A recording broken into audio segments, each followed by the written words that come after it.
Fairbanks, Alaska, in the dead of winter is a strange place. The cold doesn't just bite, it gnaws, like it's trying to strip you to the bone. The nights stretch on forever, leaving the world in an eerie twilight even during the day. That's the kind of place where you can't help but feel alone, even when you're not. I've been a lineman for the electric company for 8 years, so I'm used to long nights out in the elements. Fairbanks doesn't make it easy. The storms here aren't just weather. They're alive. The wind howls in ways that make you think something's out there, just beyond the tree line, waiting. And sometimes it feels like it is. That night, I was called out to fix a downed line on the edge of the town. It was around 11 p.m., and the storm had already coated everything in a thin layer of ice. Driving the company truck down the back roads felt like navigating an ice rink. My breath fogged up the windshield, and the only sound was the crunch of tires on frozen gravel. The job itself was routine. The line had snapped from the weight of ice, and I'd need to reattach it and secure the pole. It was the kind of thing I could do in my sleep, but out there, with nothing but my headlights cutting through the blackness, it felt different. The woods on either side of the road loomed like shadowy walls, and every so often, the wind carried a sound that made me pause, a soft, distant cry. At first I brushed it off. Wind can play tricks on you. It can whistle through the trees, creak through the ice, and make sounds that almost seem human. But as I got closer to the worksite, the crying became more distinct. It wasn't just the wind. It was a woman's voice, faint but unmistakable. I stopped the truck and rolled down the window, the cold slapping me in the face. "Hello?" I called out, my voice echoing into the emptiness. Nothing answered but the rustling of branches. I stayed still for a moment, listening. The crying came again, closer this time, and it sent a shiver down my spine that had nothing to do with the cold. The logical part of my brain kicked in. Maybe someone was hurt, lost in the storm. It wasn't uncommon for hikers or hunters to get stranded out here. I grabbed my flashlight and stepped out of the truck, my boots crunching in the snow. "Hello?" I yelled again, sweeping the beam of light through the trees. "Do you need help?" The crying stopped. The silence that followed was suffocating, like the whole forest was holding its breath. I waited, my breath fogging in the beam of the flashlight, but nothing moved. After a minute, I shook it off and got back in the truck. Maybe it was an animal. Maybe it was nothing at all. The worksite was another mile down the road. I parked the truck, flipped on the floodlights, and got to work. The pole was half buried in snow, the line dangling like a broken thread. I pulled on my gloves and climbed up, the wind cutting through my jacket as I worked to secure the line. The whole time I couldn't shake the feeling that I was being watched. Every so often, I'd glance down, expecting to see someone standing at the edge of the floodlights. But there was nothing, just the empty road and the endless trees. Still, the hairs on the back of my neck refused to settle. As I finished up, the crying started again. This time, it was closer, so close that I nearly dropped the wrench in my hand. I froze, gripping the pole, and scanned the darkness beyond the floodlights. "Who's there?" I shouted, my voice cracking. No answer, just the crying, low and mournful, like whoever it was didn't even hear me. I climbed down, my boots hitting the ground harder than I intended, and grabbed the flashlight again. "If you're out there, say something." The crying stopped. Then from somewhere in the woods, a branch snapped. I whipped the flashlight around, the beam cutting through the trees, but there was nothing there. My heart was pounding now, each beat echoing in my ears. "This isn't funny," I muttered, more to myself than anyone else. I finished the job as quickly as I could, the sound of my tools almost drowned out by the wind. When I was done, I threw everything back into the truck and climbed in, locking the doors out of instinct.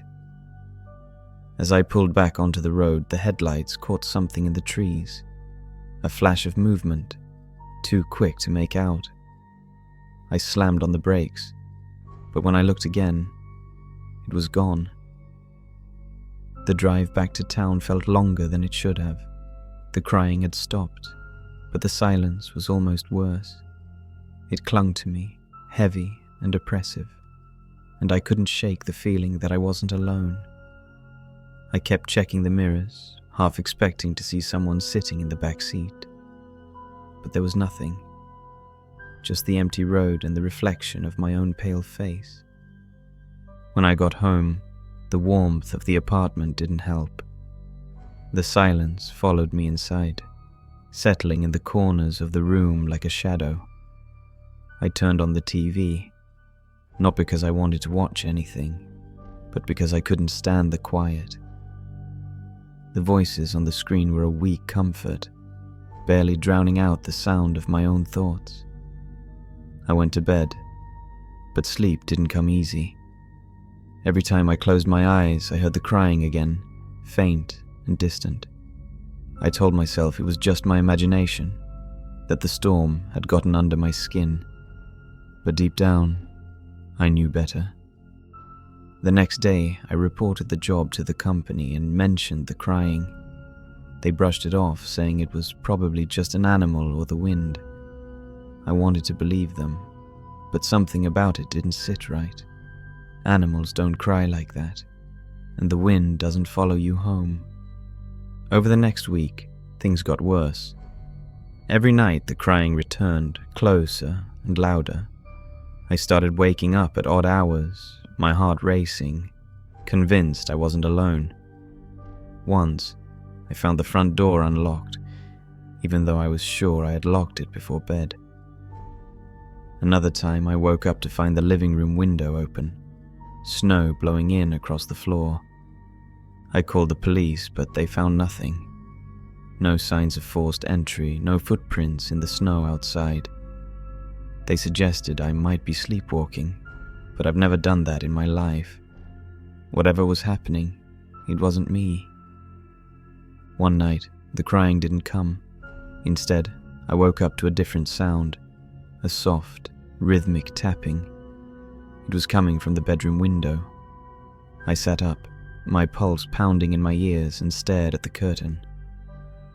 The tapping continued, steady and deliberate, like someone was knocking just lightly enough not to break the glass.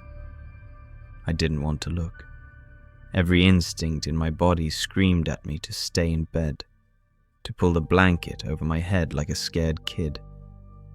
But I couldn't. Slowly, I swung my legs over the side of the bed and stood up, the floorboards creaking beneath my weight. The tapping stopped. I reached for the curtain, my hand trembling, and pulled it back in one quick motion. There was nothing there, just the empty yard blanketed in snow, and the faint outline of the woods beyond. But then, I saw them, footprints, leading from the woods to my window and back again. The next morning, I called in sick and drove out to the worksite from the week before. I don't know what I was expecting to find, but I had to do something. The tracks in the snow had vanished, but the feeling of being watched hadn't. It followed me all the way there, pressing down on me like a weight. When I arrived, the woods were silent, too silent. Even the wind seemed to have died, leaving the world frozen and still. I got out of the truck and walked to the edge of the trees, scanning the ground for anything unusual. That's when I saw it, a piece of fabric caught on a branch, flapping weakly in the breeze. It was dark and frayed, like it had been there for years. I reached for it, but as my fingers brushed the fabric, the crying started again. It was so loud, so close, that I stumbled back, my heart hammering in my chest. I turned, and for the briefest moment, I saw her. A woman, pale and thin, standing just beyond the tree line.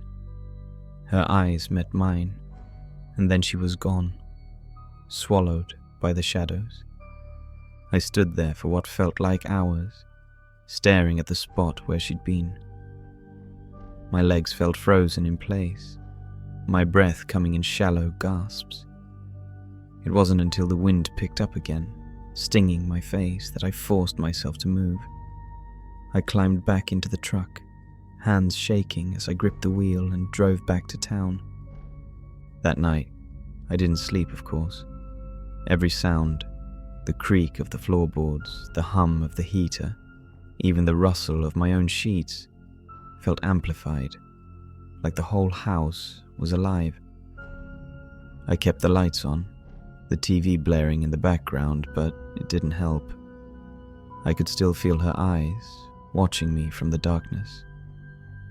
Over the next few days, the crying came less often, but the sense of being watched never left. I started avoiding the windows, keeping the curtains drawn at all times. I even taped over the peephole in my door, afraid of what I might see if I looked through it. The paranoia ate away at me, until I barely recognized myself in the mirror. A week later, I had decided to visit an old co-worker who lived on the other side of the town. He was one of the few people I trusted, and I hoped he could help me make sense of what was happening. As I drove to his house, I couldn't shake the feeling that I was being followed. Every time I checked the rearview mirror, I thought I saw a shadow darting out of sight.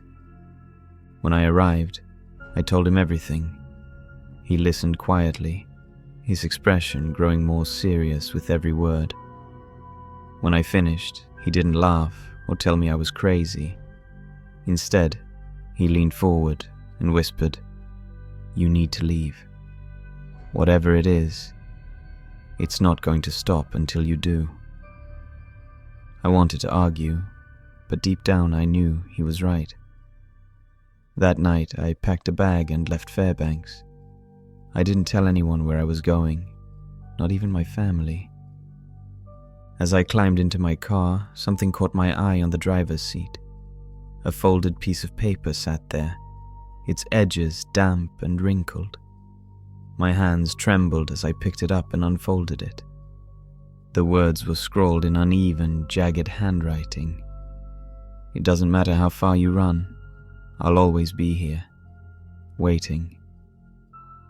The paper slipped from my hands, landing in the empty seat. My chest tightened, and I felt the air around me grow heavy. In the rearview mirror, I thought I saw movement, a shadow shifting, just out of sight. I slammed the door shut, locked it, and started the engine. The car roared to life, but my hands were shaking so badly I could barely grip the wheel. As I pulled onto the road, I couldn't help but glance in the mirror again. The shadow was gone, but her presence lingered, clinging to me like the cold. It's been 2 months now. I've spent almost all of my saved up money on staying at motels across the US.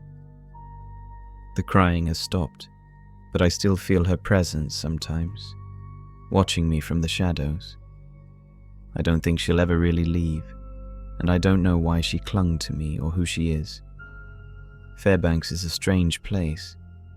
The cold doesn't just bite, it clings like it's trying to pull you under, and sometimes it really feels like it does.